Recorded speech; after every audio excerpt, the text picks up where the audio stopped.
Dorce Gamalama sakit keras, Jokowi hingga Erick Thohir turun tangan beri bantuan. Artis senior Dorce Gamalama dikabarkan tengah jatuh sakit. Diketahui Dorce Gamalama didiagnosis menderita penyakit demensia Alzheimer.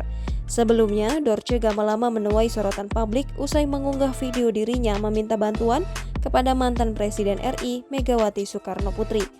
Dalam video yang beredar, Dorce Gamalama memohon bantuan untuk pengobatannya.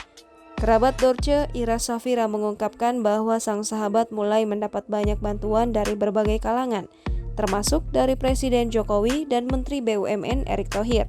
Ira Safira mengungkapkan bantuan yang diberikan Jokowi dan Erick Thohir berupa dana dan perawatan di rumah sakit. Selain Jokowi dan Erick Thohir, sejumlah rekan-rekan sesama selebriti turut memberikan bantuan. Sedangkan Megawati, diungkap Ira Safira, belum memberikan bantuan lantaran tengah disibukkan dengan kegiatannya. Bismillahirrahmanirrahim.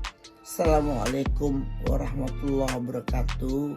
Kepada Ibu Megawati Soekarno Putri yang telah memberikan sumbangan kepada saya, semoga Allah limpahkan rahmat dan kasih sayang kepada Ibu.